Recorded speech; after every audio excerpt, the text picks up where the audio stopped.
Thanks for tuning in to Vital Motion Podcast. Let this be a place to grow your mindset and prioritize movement. All audio is original with music and production support from Riverside as my editing platform. This podcast is for education and inspiration only, and any studies or products I mention are simply for context. Take what fits into your life and check in with your healthcare medical providers as you feel is necessary. Thank you so much, and I'd love for you to like and subscribe to my channel. Happy listening.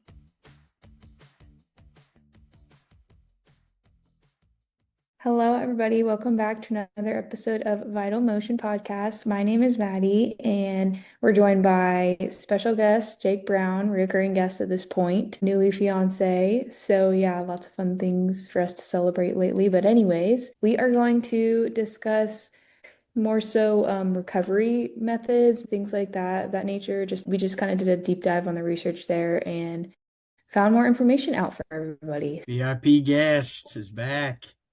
Let's go. We've been wanting to talk about this for a while, I feel like. Yeah, definitely. Our first question that we had is, are recovery trends like ice baths and saunas actually backed by science, or are they mostly just hype? I definitely saw a lot more research based on ice baths or cold plunges as opposed to saunas. When it comes to like recovery after being in the gym, there's some mixed research about if saunas help in the gym. It can definitely help reduce your muscle soreness. Because when you're in a sauna, it kind of makes you feel like you're in that relaxed state.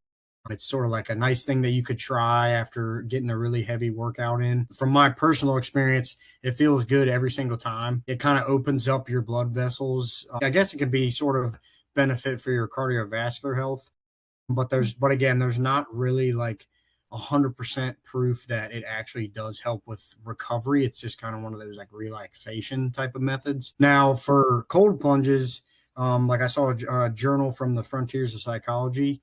There's some legitimate research that shows that cold plunges can reduce muscle soreness and can even increase your performance sooner. So if you get a really heavy workout in and you have to go to the gym the next day and you plan on getting another heavy lift in, a cold plunge can definitely help you sort of get ready for that workout the next day.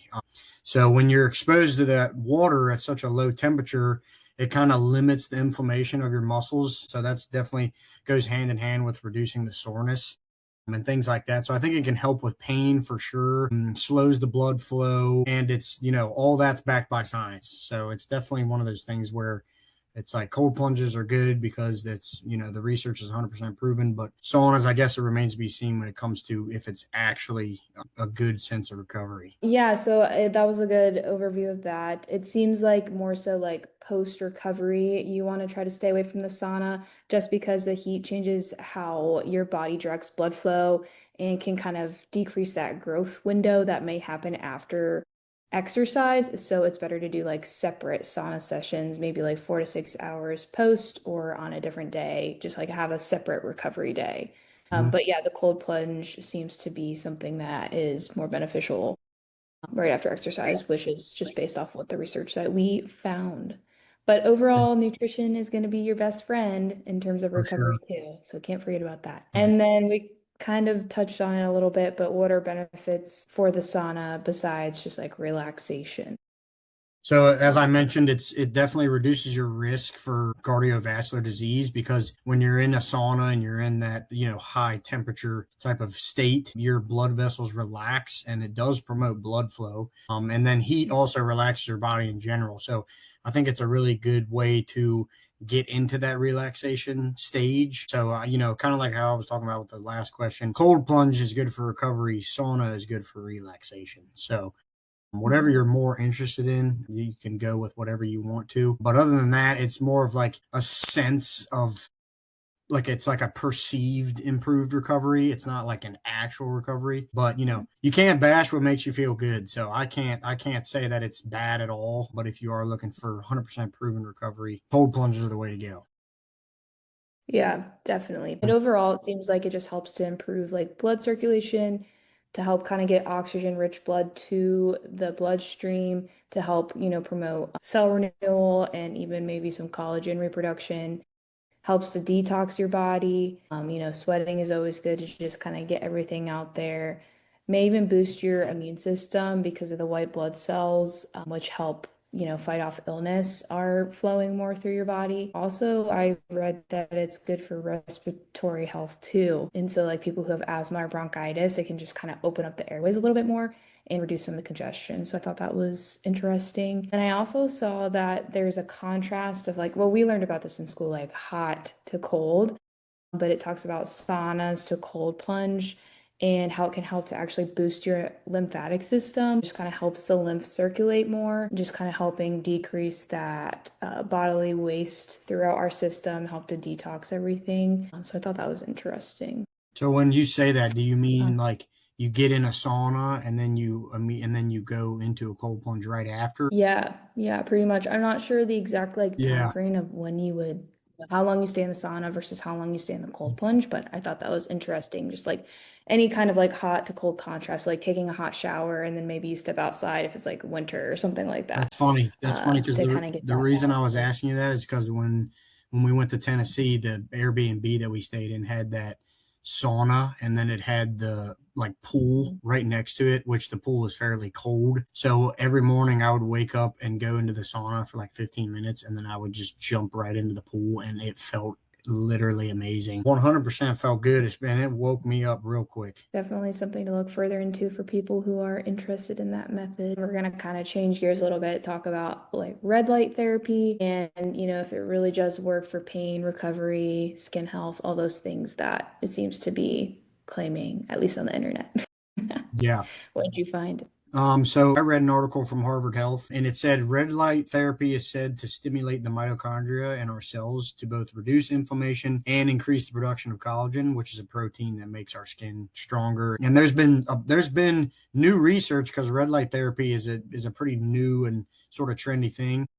And there's been research that suggests that it can reduce lines and wrinkles in our skin. It can Mhm. diminish redness and even sort of minimize the scars on our body. So it's recommended to consistently use it, though, not just every once in a while. Maddie's good on that since she uses it every morning. I need to get on the red light therapy wave. She's been on it for as long as I've known. Yeah, I try to wake up just like also because I don't really, I'm a vampire and I don't like the bright lights. So the red light is just a calming way to wake up in the morning. So it's just not like fluorescent bright lights everywhere. My eyes are just a little sensitive. I feel like it's just, like I said, just brings a calm presence. I was reading actually some of the research and I'll link in the bottom, but it was talking about how it can be really useful for chronic pain. Hmm. So maybe someone who has like chronic low back pain or maybe chronic knee pain and TMJ or temporal, I'm gonna butcher this word, temporal more mandibular joint disorders, which is basically your jaw. And then any kind of shoulder tendinopathy and knee osteoarthritis are kind of like the main things that it said that I can help the most in terms of pain or issues like that. So I thought that was interesting. So yeah, it seems like red light has some positive effects. If anything, I don't think it's hurting anything if you do try to purchase a red light. I know they can be quite pricey. I have just a little rectangular box. It's probably like as big as my face, but Hmm. the light kind of like disperses out pretty far. So, Your but mom anyway, probably your mom probably read that same article because every time I'm with her, I'm like, yeah, my knee hurts or my ankle hurts, and she's like, why don't you put the red light on it? So yeah, she's I on that know. wave too for sure. She's on that wavelength. Yeah. Um, okay. And then the next question we had is what recovery modalities have the strongest, I guess, scientific support right now? So I made a list. I guess I ranked them. Yeah. So curious what you found. So I kind of just talked about what I thought was the strongest scientific support. I think when it comes to saunas that like we've kind of discussed, there's kind of like mixed research on it. So there's not like it's not 100% proven that it works, especially when it comes to recovery specifically. I think red light therapy from what I researched, it's sort of like this new thing that a lot of people are the amount of research that people are putting into it is definitely growing, but I think it's just kind of a new thing right now. So I would definitely put cold water immersion, cold plunges at the top of that list because there's been a lot of research on it already. And it's sort of it's basically 100% proven that it can reduce that muscle damage, can reduce inflammation, which goes hand in hand with reducing soreness and helping your recovery happen quicker. The times that I've done cold plunge after a workout, I can definitely feel that 100%, Mhm. which makes sense because, if you have something sore on your body, a lot of people are like, well, why don't you ice it? So that it makes sense that that would, help you with that process of recovery. Like, like I mentioned earlier, if you're looking for that relaxation, then I think the sauna is going to be your best bet. So that's Mhm. why I kind of liked how you mentioned going from the sauna to the cold plunge. I think if you did both, I feel like it would be, you're in a relaxed state and then you're like, all right, let's wake up here and let's get some recovery happening. So you go right into the cold plunge. So it's kind of like a shock to your body, which is kind of cool.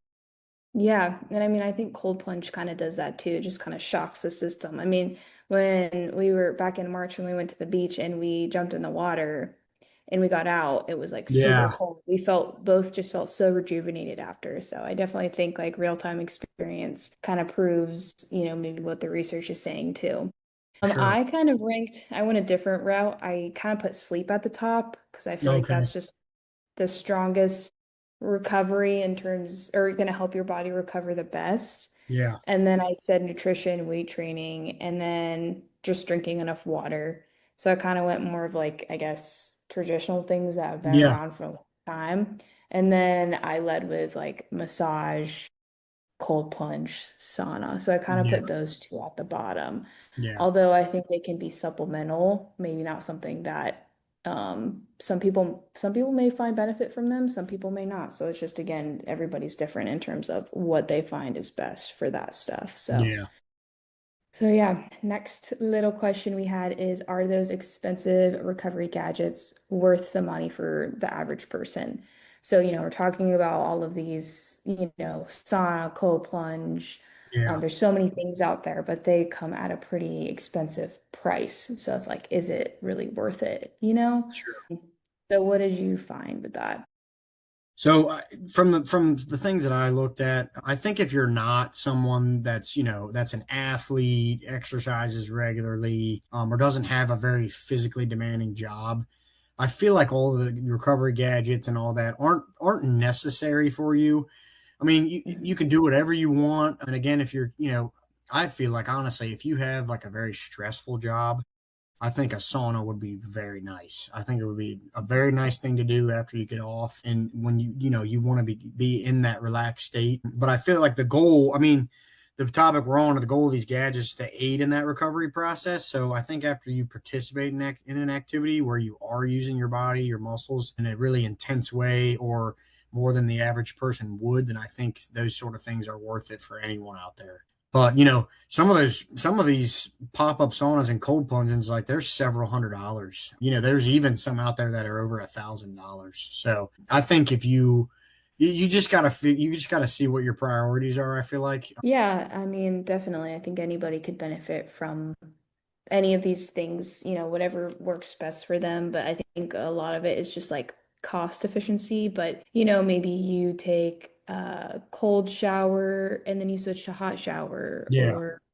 maybe you choose to invest in a hot tub instead of a sauna. There's different kind of hot and cold therapies. But I feel like in terms of like other random gadgets that you may see, because I feel like people are like, oh, like I saw this thing on Instagram or on Amazon. Like, is it really worth it? Well, it's kind of like, I mean, I don't know. It could be, it could not be. It's like if you yeah, have money to invest in that, great, try it. But most of the time, I feel like sometimes some things can just be too good to be true, especially if there's not really a lot of maybe research involved in this gadget that they're presenting. They're gonna, sell it to the best of their ability. So just being cautious of all these random gadgets out there. It's the same thing as like, one pill, magic pill doesn't fix all. Same thing with the gadgets. Overall, I think, like we always say, you just take it with a grain of salt. Everyone's different in terms of what can benefit them and what cannot. We're just here to kind of present that information for you so you can further research yourself.